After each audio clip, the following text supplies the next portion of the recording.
Ninawasalimu katika jina la Bwana. Mungu ni mwema, ametupa kibali cha kuwepo madhabahuni mwake jioni ya leo kujifunza neno lake. Namshukuru Mungu kwa kuwa amenipa kibali cha kuwepo jioni ya leo mahali hapa kwa ajili ya kusema habari za Mungu, kuleta habari njema ambazo Mungu ametupa. Roho wa Bwana ndiye anayesema na kanisa jioni ya leo. Kwa hiyo ukajua kwamba ni Mungu anayesema nawe wala si mwanadamu. Bwana Yesu asifiwe. Roho wa Mungu ndiye anayesema na makanisa.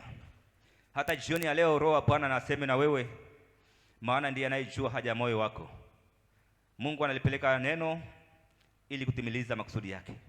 Ninaamini kwamba Mungu ana makusudi jioni ya leo kutufikisha mahali hapa.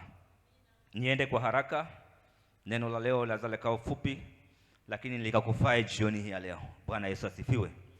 Somo letu linasema mtafuteni kwanza ufalme wa Mungu. Utafuteni kwanza ufalme wa Mungu. Bwana Yesu asifiwe. Ni agizo la Mungu, yeye aliyetuumba, ya kwamba tutafute kwanza ufalme wake. Ufalme wa Mungu ni ufalme wa mbinguni. Bwana Yesu asifiwe. Ukisikia ufalme wa Mungu ndio ufalme wa mbinguni. Kwa hiyo Mungu anatuagiza kwamba tutafute kwanza ufalme wake. Bwana Yesu asifiwe. Ni vema ujue kwamba Mungu ndiye aliyetuumba. Mungu ndiye ametuumba. Sisi asili yetu ni Mungu. Unaweza ukafikiri kabla hujazaliwa ulikuwa wapi?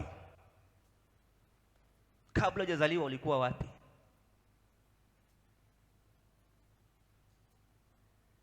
Miaka 100 iliyopita ulikuwa wapi? Kwa hiyo Mungu ndiye ametuumba. Neno la Mungu linasema kwamba Mungu aipeleka roho wanadamu apata kuumbwa. Kwa hiyo ni Mungu anayepeleka roho, alafu wanadamu wanapata kuumbwa. Kwa hiyo kama Mungu hajapeleka roho, hakuna mwanadamu anayeweza kuumbwa. Kwa hiyo sote tumeumbwa kwa sababu Mungu alipeleka roho, nasi tukapata kuumbwa, nasi tukawa hai, nasi tunaishi hadi leo kwa sababu iko roho ya Mungu ndani yetu. Hii roho ya Mungu inapotoka, miili yetu inabaki kuwa ni mavumbi. Roho inarudi kwa yule aliyeipeleka. Kwa hiyo mtu wa Mungu, tuko duniani kwa kuwa Mungu amependa tuwepo duniani. Mungu akisema kwamba tusiwepo duniani, hatuwezi kuwepo duniani, maana yeye ndiye mmiliki wa roho zetu. Mwanadamu yuko katika sehemu mbili. Mwanadamu ni mwili, lakini vile vile mwanadamu ni roho. Mwili umeumbwa. Fikiria habari ya uumbaji. Mwanadamu amefinyangwa kwa udongo, mwili. Lakini Mungu akapulizia pumzi yake, hatimaye mwanadamu akawa hai. Kwa kama Mungu anahitaji roho yake, anaichukua saa yoyote, alafu mwili unabaki unarudi mavumbini. Habari ya mwanadamu imeisha hapa duniani. Kwa hiyo Mungu anapotupa maelekezo yoyote, ni kwa sababu anatupenda, ni kwa sababu anatujua vema kwamba ni mimi nimeomba watu, ni mimi niwatengeneza hao watu. Kwa nawapa maelekezo ya kwamba watafute kwanza ufalme wangu. Namba 1, watafute ufalme wangu na haki yake yote, na mengine yote watapata kuongezewa, watapata kuzidishiwa. Sasa Mungu ndiye anayejua dira na mwelekeo wa maisha yetu hapa duniani. Kwanza yeye ndiye ameumba mbingu na dunia. Hapa tunapoishi Mungu mwenyewe ndiye ameumba. Lakini vile vile sisi Mungu ametuumba. Kwa hiyo hata kama tumeishi hapa duniani, hatuwezi kuwa wajanja kwa mzidi Mungu. Kwa hiyo tukitumia akili zetu na fahamu zetu hapa duniani, pasipo kufuatilia yale Mungu anayetuelekeza, tunapotea. Kwa hiyo jioni ya leo neno la Mungu linatukumbusha kwamba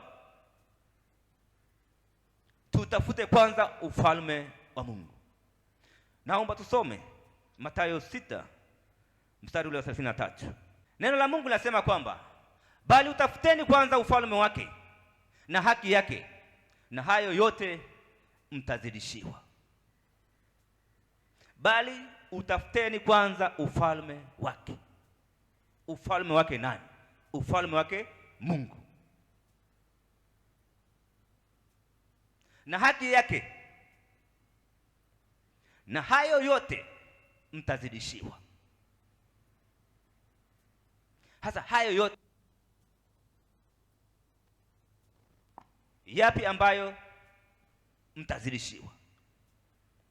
Maana amesema kwamba bali utafuteni kwanza ufalme wake na haki yake, na hayo yote mtazidishiwa. Hayo yote yapi? Tusome Mathayo 6 mstari wa 31 ili tuone kwamba hayo mengine ambayo tutazidishiwa ni yapi baada ya kutafuta ufalme wa Mungu. Hayo mengine ambayo tutazidishiwa ni yapi?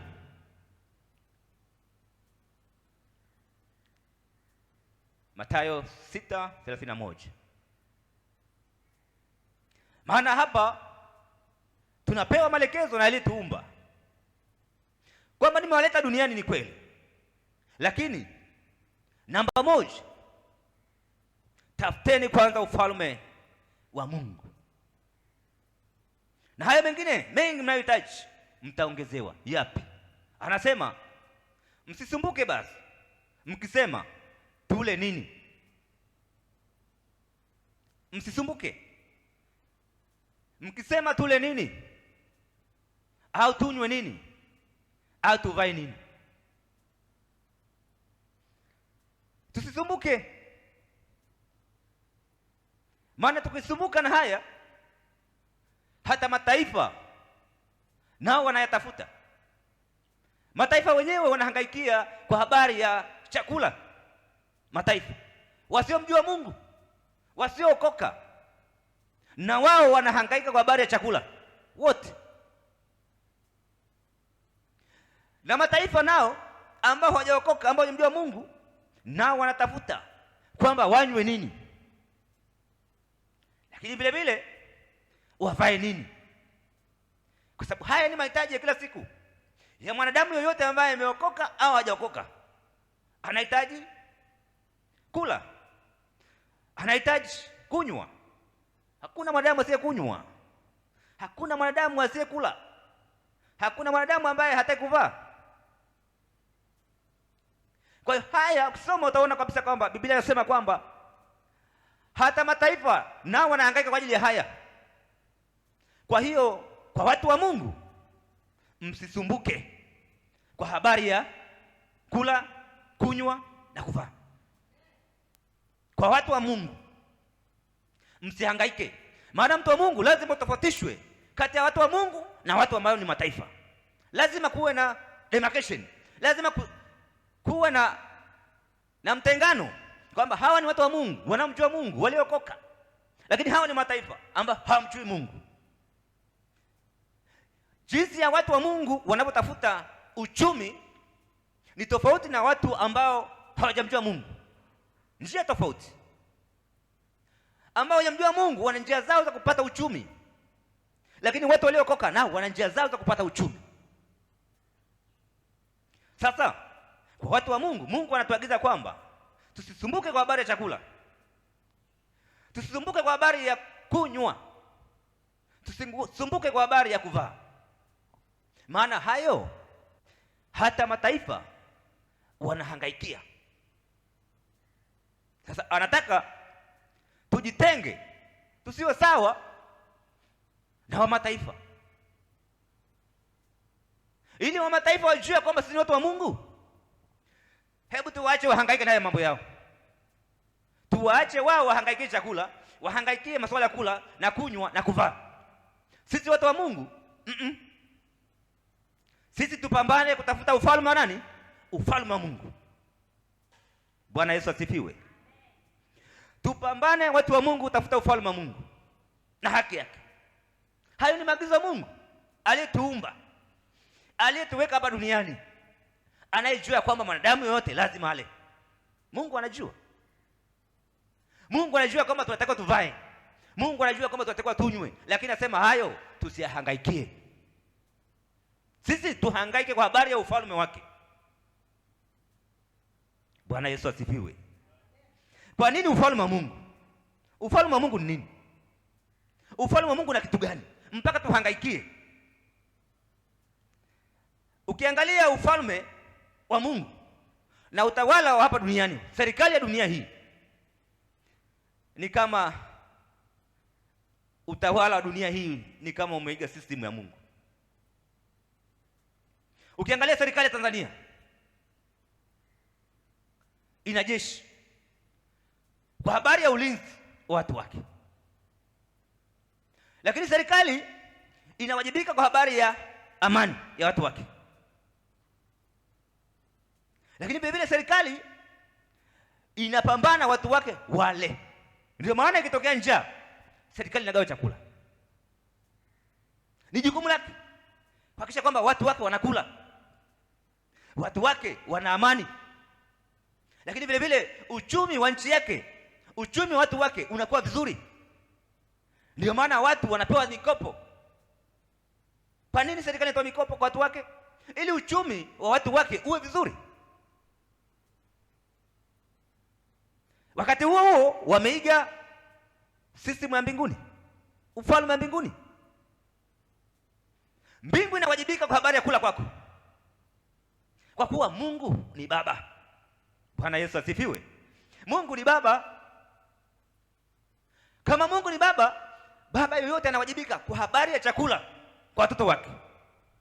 Baba yoyote anawajibika kwa habari ya mavazi ya watoto wake. Baba yoyote anawajibika kwa habari ya watoto wake wanywe nini, wasome vipi,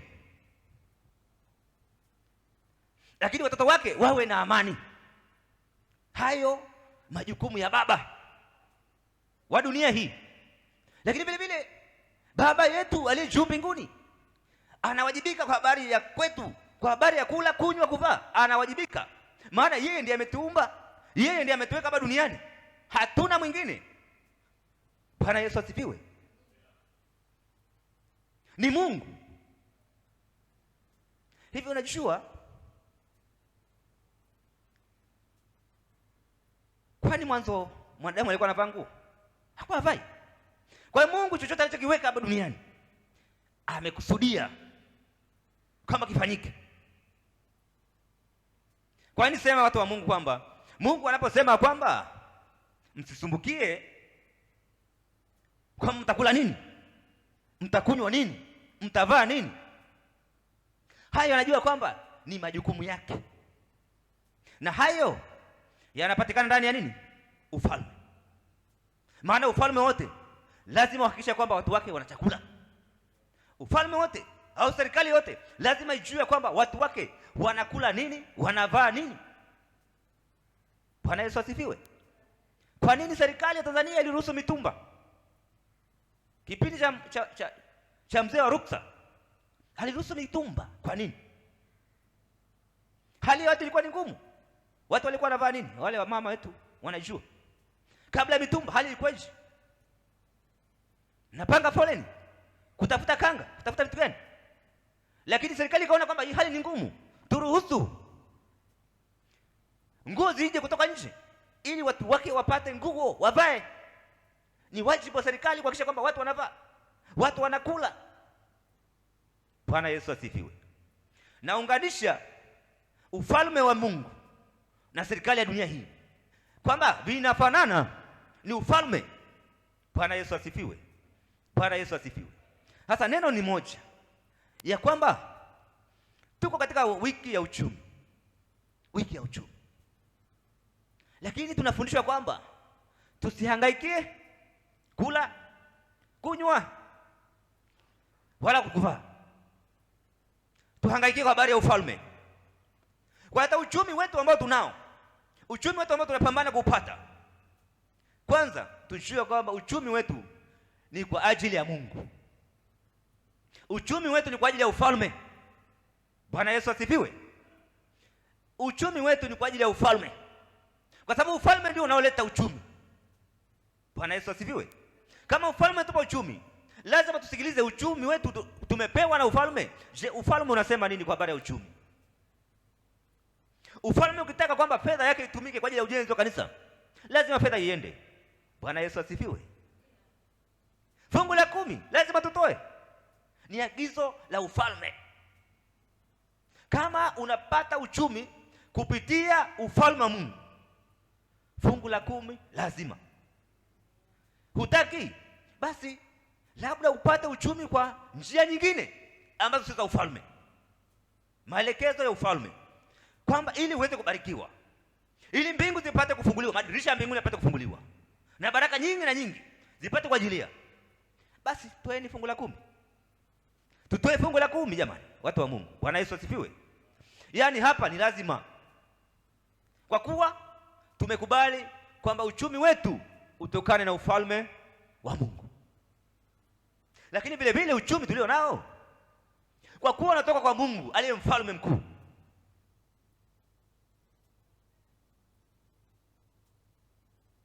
ufalme wake ufanye kazi fulani, lazima uchumi wetu utumike. Kanisa linataka kujengwa, uchumi wa watu wa Mungu unatumika. Bwana Yesu asifiwe. Ufalme unataka kwamba watu wakokolewe.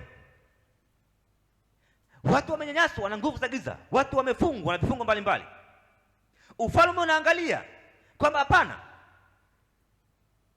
watu wa misozo wamefungwa, twende tukafanya ukombozi kwa watu hawa.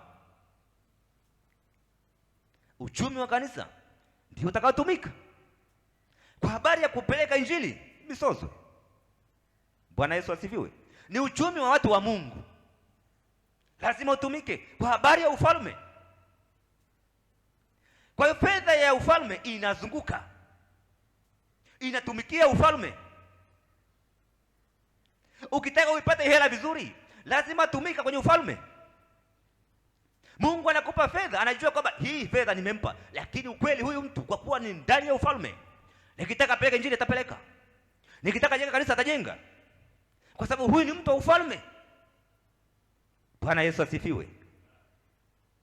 Hasa bahati mbaya, kama umepewa fedha, uchumi wako umenuka, ni Mungu amekupa, alafu ukaanza kukataa kutumia fedha kwa habari ya ufalme, tayari unajifungia milango.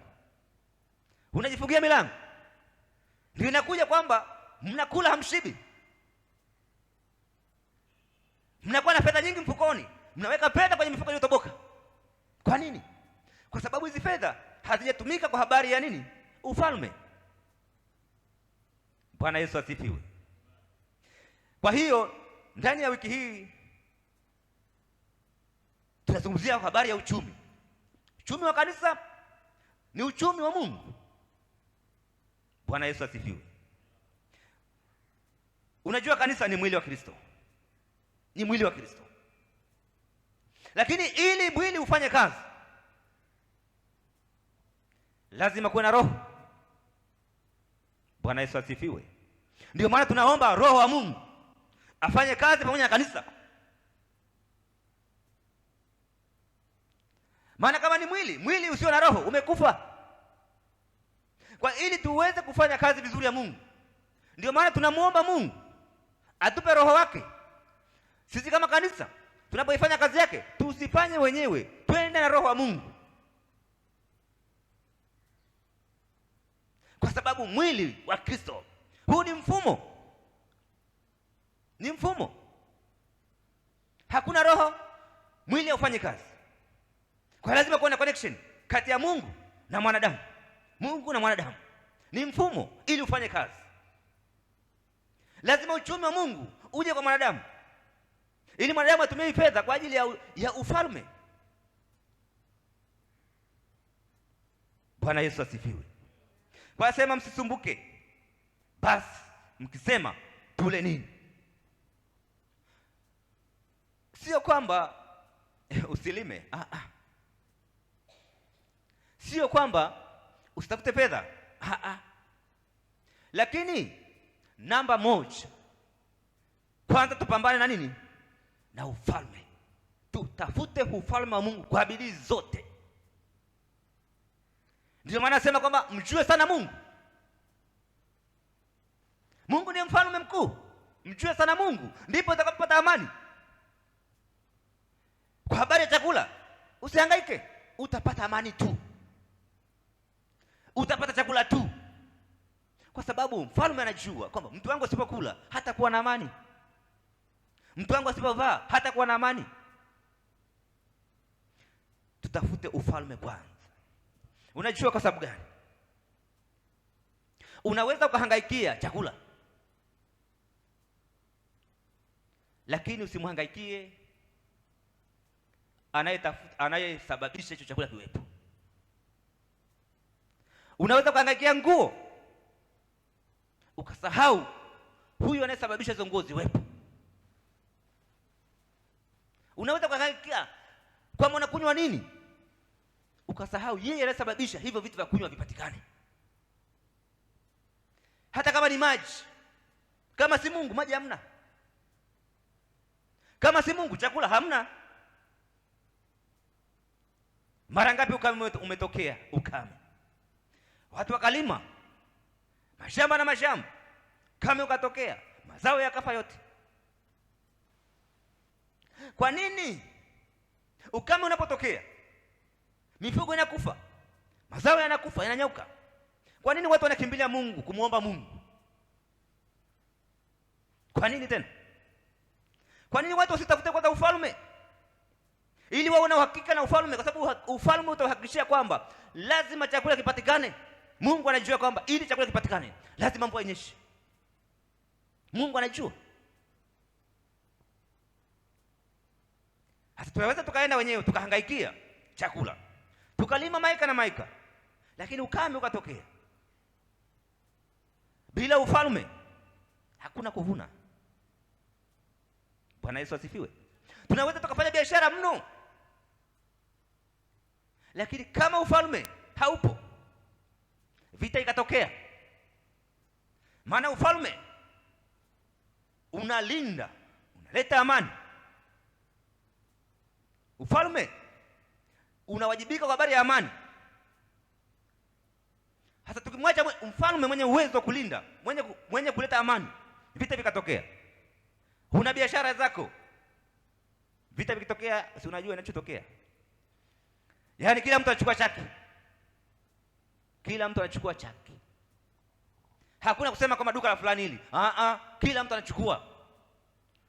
Fujo imetokea, vita vimetokea. Hakuna tena kitu. Kwa hiyo unapopambana kwa habari ya ufalme, ujue kwamba unajihakikishia ulinzi. Kwamba nafanya biashara, nafanya ufugaji, nafanya kazi za ofisini, lakini mfalme yeye ndiye anayenilinda. Bwana Yesu asifiwe. Kwa ndani ya ufalme kuna ulinzi. Kwa hangaika na hayo yote, kama hakuna ufalme wa Mungu, hakuna ulinzi wa Mungu, havina maana kwako. Bwana Yesu asifiwe. Kwa hiyo unaona kuna utulivu Tanzania kwa sababu gani? Kuna amani. Bado kuna amani nchi yetu. Nenda Kongo, angalia, je, watu wanakula nini? Wanavaa nini? Ndio utajua kwamba kumbe amani ya mfalme ina muhimu kwenye maisha yetu. Naomba tusome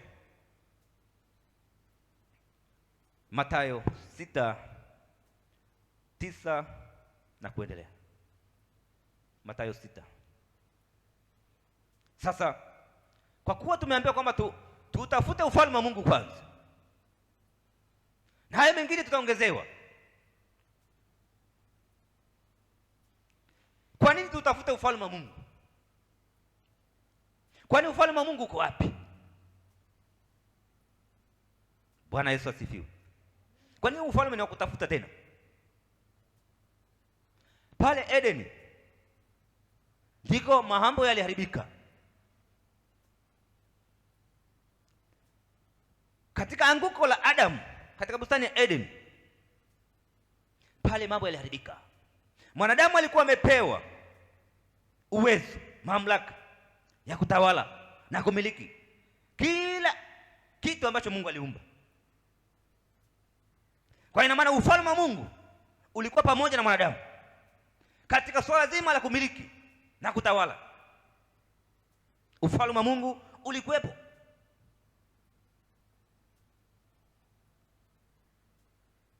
Lakini baada ya Adamu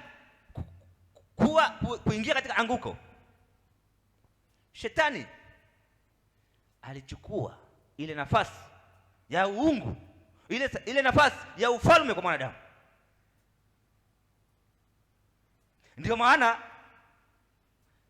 Shetani bila kuelewa kwamba anaongea na nani, akamchukua Yesu mpaka kwenye kinara, akamwambia, angalia, utajiri wote huu, fahari yote hii hapa, mimi ukinisujudia nitakupa. Kwa Shetani anaongea na Yesu bila kutambua kwamba huyu ndiye mwenye mamlaka yote, yeye ndiye mfalme, yeye ndiye bado mwenye ule ufalme. Anamwambia nitakupa, maana huu ufalme, kwa sababu huu tajiri uko mikononi mwangu. Si Adamu alishapoteza, uko mikononi mwa nani? Shetani. Kwa hiyo Yesu kunipiga magoti, tajiri wote nitakupa. Maana ukweli ni kwamba utajiri bado hauko chini ya nani? Ya Adamu. Haupo, ashapoteza ile mamlaka, ule ufalme alikuwa nao wa kumiliki, umeshapotea.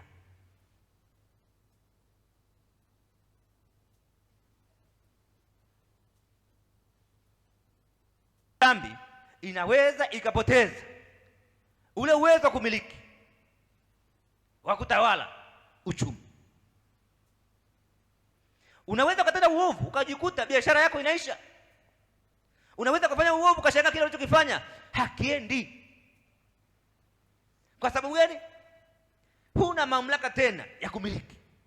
Ile nguvu ya kiungu haipo. Umejitenganisha mwenyewe na Mungu. Ule ufalme wa Mungu, ile nguvu ya Mungu ambayo inakusapoti kufanikiwa kwenye uchumi, kwa kuwa umetenda dhambi, haipo. Adamu akapoteza kila kitu. Kwa hiyo lazima tuangalie njia zetu, the way tunavyoenda hapa duniani. Maisha yetu tunaendaje? Kama tunataka tufanikiwe kwa habari ya uchumi unaotokana na ufalme wa Mungu, lazima pia tuangalie njia zetu, matendo yetu yanaendaje mbele za Mungu. Matendo yetu yapate kibali mbele za Mungu. Vinginevyo matendo kama sio mazuri mbele za Mungu, hata uchumi wetu hauwezi kupata baraka za Mungu. Bwana Yesu asifiwe. Yaani ukijichanganya kidogo, unajikuta hakuna baraka ya Mungu. Ile nguvu, ile mamlaka ya kumiliki inapotea. Kwa kuwa tuko katika wiki ya uchumi, lazima tujifunze pia jinsi gani ya kumiliki. Nasema Adamu alipoteza nguvu ya umiliki. Maana ufalme, ile nguvu ya ufalme aliyokuwa nayo ya kumiliki, ya kutawala, Shetani alichukua. Kwa hiyo Shetani akajihakikishia kwamba yeye ndiye mmiliki. Anaongea na Yesu, anamwambia nitakupa. Hivi Shetani atampaje Yesu utajiri kama sio wake? Bwana Yesu asifiwe. Ila Shetani akashindwa kuelewa kwamba anaongea na nani. Ni kweli umeiba hiyo nguvu ya umiliki kwa Adamu, lakini hujaiba kwa Yesu. Bwana Yesu asifiwe. Bado Yesu yupo na mamlaka na ufalme. Yesu hajapoteza nini? Ufalme wake. Bado anao. Adamu amepoteza, ni kweli. Kwa hiyo sisi tunapotaka kupata ule ufalme na nguvu ya ufalme ya kumiliki, kutawala, lazima tuombe ufalme ambao tuliupoteza kwa Adamu. Bwana Yesu asifiwe. Lazima tuuombe, maana ulishapotea kwa Adamu. Naomba tusome, twende kwa haraka hapo kidogo. Basi ninyi salini hivi: Baba yetu uliye mbinguni, Baba yetu uliye mbinguni. Kwa nini asiseme Mungu wetu uliye mbinguni?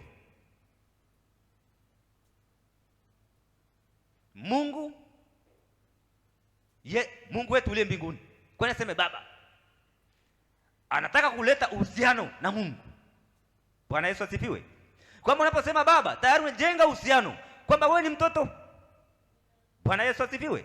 Tayari umeshashuka, wewe ni mtoto, maana yeye ni Baba. Bwana Yesu asifiwe. Kwa tayari unaenda kwenye unyenyekevu kwamba tayari unatambua kwamba yeye ni Baba.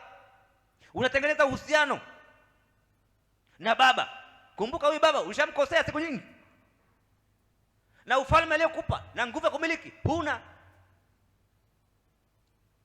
Baba yetu uliye mbinguni, jina lako litukuzwe. Jina lako litukuzwe. Jina lako lifahamike, litukuzwe na watu wote. Kwa hiyo tunafanya kazi ya Injili, tunafanya kazi ya ujenzi wa kanisa ili jina la Bwana litukuzwe. Watu wanapoponywa ni Mungu anayetukuzwa. Bwana Yesu asifiwe. Watu wanapookolewa, watu wanaacha maovu, ni Mungu anayetukuzwa. Kwa tufanye kazi ya Mungu kwa kuwa tunataka sifa? Hapana. Ukifanya hivyo, kwa heri, umepoteza. Chochote unachokifanya hapa duniani, kama unamtumikia Mungu kwa habari ya fedha zako, kwa habari ya uchumi wako, unafanya kazi hiyo kwa sababu unataka jina la Bwana litukuzwe, Mungu atukuzwe, sio wewe. Wewe utukuzwe. Wewe nani? Wewe ni nani? Mwanadamu. Mwanadamu ni kitu gani? Hata Mungu amkumbuke. Kwa chochote tunachokifanya kwa habari ya uchumi wetu, tunataka jina la Bwana litukuzwe. Tunaendelea. Ufalme wako uje. Hiyo ndio pointi kwa naitaka. Ufalme wako uje. Sasa kama tunao, unakujaje? Hapa tunaomba, tunafundishwa jinsi ya kuomba, kwamba tuombe kwamba Baba yetu uliye mbinguni, jina lako litukuzwe, ufalme wako uje, kwa sababu hatunao. Ufalme uje. Sasa ufalme ukishakuja, ndiyo mambo mengine yataenda. Na ndio maana tunaambiwa tutafute sana ufalme wa Mungu, tusihangaikie mambo mengine. Kwa miongoni mwa mambo muhimu katika sala ya Bwana ambayo tunafundishwa na Yesu ni kwamba pia tuombe ufalme wa Mungu uje, kwa kuwa ni muhimu kwa kila jambo. Naomba tuendelee kidogo.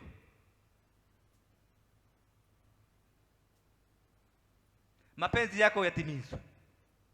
Huyu aliye mfalme mkuu, mapenzi yake yatimizwe hapa duniani kama huko mbinguni.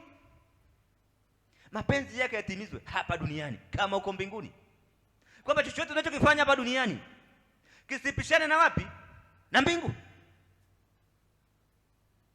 Tusifanye mambo yoyote ambayo yako kinyume na maagizo ya mbingu. Uchumi tumepewa, ndio tuutumie kwa namna gani ili mapenzi ya Baba yatimizwe kama yanavyotimizwa wapi? Mbinguni. Je, uchumi wako, uchumi wangu na utumiaji? Na utumia uchumi wangu kwa habari ya jina la Bwana liinuliwe, litukuzwe? Tunatumia uchumi wetu kwa habari ya kwamba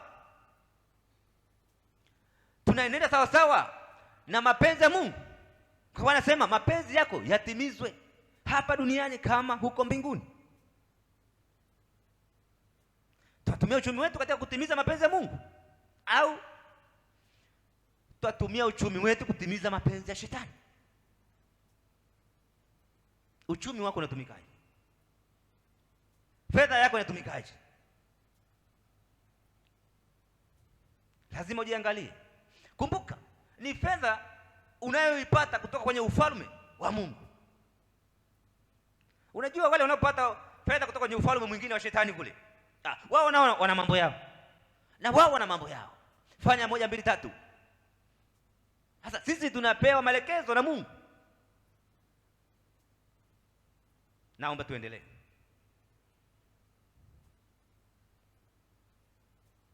Utupe leo riziki zetu, tupe leo riziki yetu. Riziki hivi, riziki nini? Kama mahitaji yetu vile tunavyohitaji.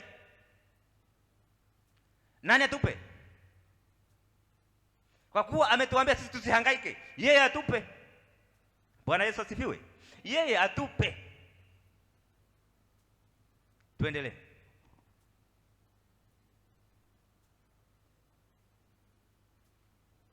Utusamehe deni zetu, makosa yetu utusamehe, maana wewe ni mfalme. Pale tulipokukosea, Baba utusamehe, maana Baba asipotusamehe ufalme wake hatunao.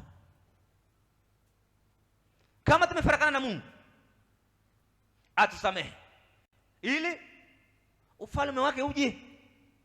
Maana kama umefarakana na Mungu, ni kwa namna gani ufalme wake utakuja? Kwa mtu tayari ambaye shafarakana naye, kwa mtu ambaye shamwacha Mungu, ni kwa namna gani ufalme wa Mungu utamjia? Kwa hiyo utusamehe deni zetu, tusamehe makosa yetu, tunatengeneza mazingira mazuri ili ufalme wa Mungu utujilie.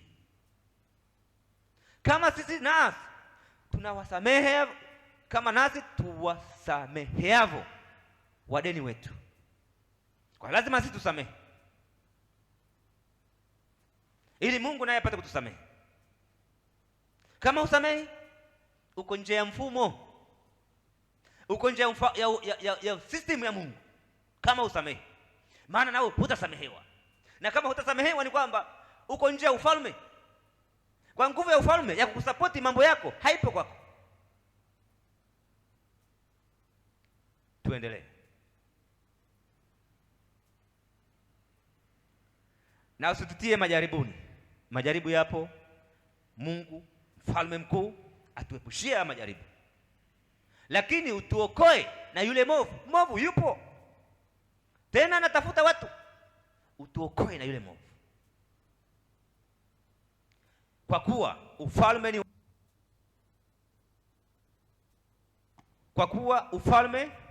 ni wako. Ni Mungu mwenye ufalme. Yeye ndiye mwenye serikali ya mbingu ambayo inatawala mbinguni na duniani kote. Ufalme ni wako, lakini ufalme sio ufalme tu, na nguvu zipo kwake kwenye ufalme wake, na utukufu na heshima viko katika ufalme milele na milele. Amina. Bwana Yesu asifiwe. Sala imeisha. Yesu ametufundisha. Kwa hayo yote nimeyatamka, nimeongelea, ili tuone kwamba tunatakiwa tuombe ufalme. Tuombe ili utusaidie mambo yetu yaende. Bwana Yesu asifiwe. Kwa kuwa tunataka tufanikiwe kwenye uchumi wetu kama watu wa Mungu, hatuna njia nyingine zaidi ya kuomba ufalme wa Mungu ushughulike kwa habari ya uchumi wetu. Hakuna namna nyingine. Ni lazima tupambane kuupata huo ufalme ambao Adam aliupoteza pale bustanini, na shetani akajimilikisha, akaona nguvu, akamwambia Yesu, ukinisujudia nitakupa 1, 2, 3. Sasa kama Yesu hatatupa ufalme wa Mungu, bado uchumi wetu umekamatwa na nani? Shetani. Bwana Yesu asifiwe. Kwa hiyo watu wa Mungu, jioni hii ya leo ni lazima tujifunze na tuelewe kwamba uchumi wetu unapatikana kwenye ufalme wa Mungu. Mfumo wa maisha yetu uko chini ya ufalme wa Mungu. Kwa lazima tutafute kwanza ufalme wa Mungu na haki yake yote, na mengine mengi ambayo tunatafuta, hapo ndipo tutakapoongezewa. Bwana Yesu asifiwe. Unatafuta uchumi, unatafuta chakula, unatafuta mavazi, unatafuta unywe nini, unatafuta elimu, promotion, hayo usihangaike nayo. Hangaika na ufalme. Maana Mungu ni Baba. Tumemwona kwenye sala pale, Baba yetu aliye mbinguni. Kwa kuwa Mungu ni Baba, yeye anawajibika. Tusijichoshe, tunaye Baba. Bwana Yesu asifiwe. Naomba usimame. Tunaye Baba, tusijichoshe. Baba hataki watoto wake wahangaike. Baba ni tajiri. Baba ana kila kitu. Mungu wetu ni Mungu, ndiye Baba yetu, ndiye mfalme mkuu. Yesu Kristo ni mfalme mkuu, mwenye mamlaka, mwenye nguvu. Yeye ndiye anayetulinda, yeye ndiye analinda uchumi wetu, yeye ndiye anatufanikisha. Anatuambia kwamba msisumbukie haya, bali utafuteni kwanza ufalme wa Mungu na haki yake, na haya mengine mengi mtazidishiwa. Yako mazidisho kwa Mungu, na Mungu na kuzidishe uchumi wako. Mungu na uzidishe uchumi wako. Mungu na kuzidishe mashambani. Mungu na kuzidishe kwenye kazi yako unaifanya. Kama ni biashara, Mungu aizidishe. Ni Mungu wa maongezeko, ni Mungu wa maongezeko. Anasema usihangaike, usiteseke. Tumia muda wako mwingi kumtafuta Mungu. Tumia muda wako mwingi kutafuta nguvu ya ufalme, ili nguvu ya ufalme ikusapoti kwa ajili ya uchumi wako, na hatimaye uchumi wako unapokuwa mzuri, usimsahau Mungu, yeye akupae nguvu za kuwa tajiri. Mshukuru Mungu kwa ajili ya neno hili. Baba, katika jina la Yesu, asante Baba mwema kwa ajili ya neno hili. Mungu, wewe ni Mungu unayetupenda, ni Mungu unayetujali. Tazama, umesema nasi Mungu ili tupate maarifa. Umesema nasi kwa habari ya ufalme. Mungu, tumetambua kwamba Baba, ufalme wako una nguvu, ufalme wako una mamlaka, ufalme wako unatuinua. Jehova, wewe unasema kwamba ni wewe tupae nguvu za kuwa matajiri. Tazama Baba, tuko mbele zako, tunahitaji utajiri Baba, maana Baba yetu wewe ni tajiri. Wewe ni Mungu unayemiliki mbingu na dunia yote. Utajiri wote duniani Mungu ni wewe umeufanya, na sisi ni watoto wako Baba. Sisi ni watoto wa ufalme Jehova, na tutautafuta ufalme. Baba mwema, umesema Baba tutafute kwanza ufalme Baba na haki yake yote, na mengine tutaongezewa. Tuko ndani ya ufalme, tunatembea ndani ya ufalme, tunatafuta ufalme. Jehova Mungu mkuu, ninaomba Bwana, ufalme ukahusike kwa ajili ya baraka zetu. Ufalme ukahusike kwa habari ya mashamba yetu, kwa habari Baba ya kazi zetu za mikono. Baba, ufalme ukahusike, maana sisi tumeutafuta ufalme, tumeutafuta ufalme, tumeutafuta ufalme. Sasa Baba, tunautafuta ufalme katika madhabahu yako Jehova Mungu mkuu. Ninakuomba Bwana, kila mmoja anayetafuta ufalme Mungu akapate kuona nguvu ya ufalme ikatembea na kanisa lako Bwana. Ile nguvu Mungu ya uponyaji, ile nguvu ya kutuinua katika uchumi, ile nguvu Bwana ya ulinzi wa mali zetu, ile nguvu Bwana ya kutuinua katika uchumi Baba, itembee na kanisa lako. Maana Baba, kanisa lako ni mwili wako Jehova.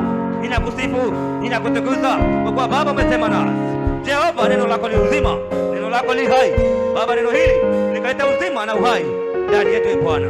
Nakutukuza Bwana, maana umesema nasi. Katika jina la Yesu ninaomba na kushukuru. Amen. Amen. Pigia Yesu makofi na vigelegele.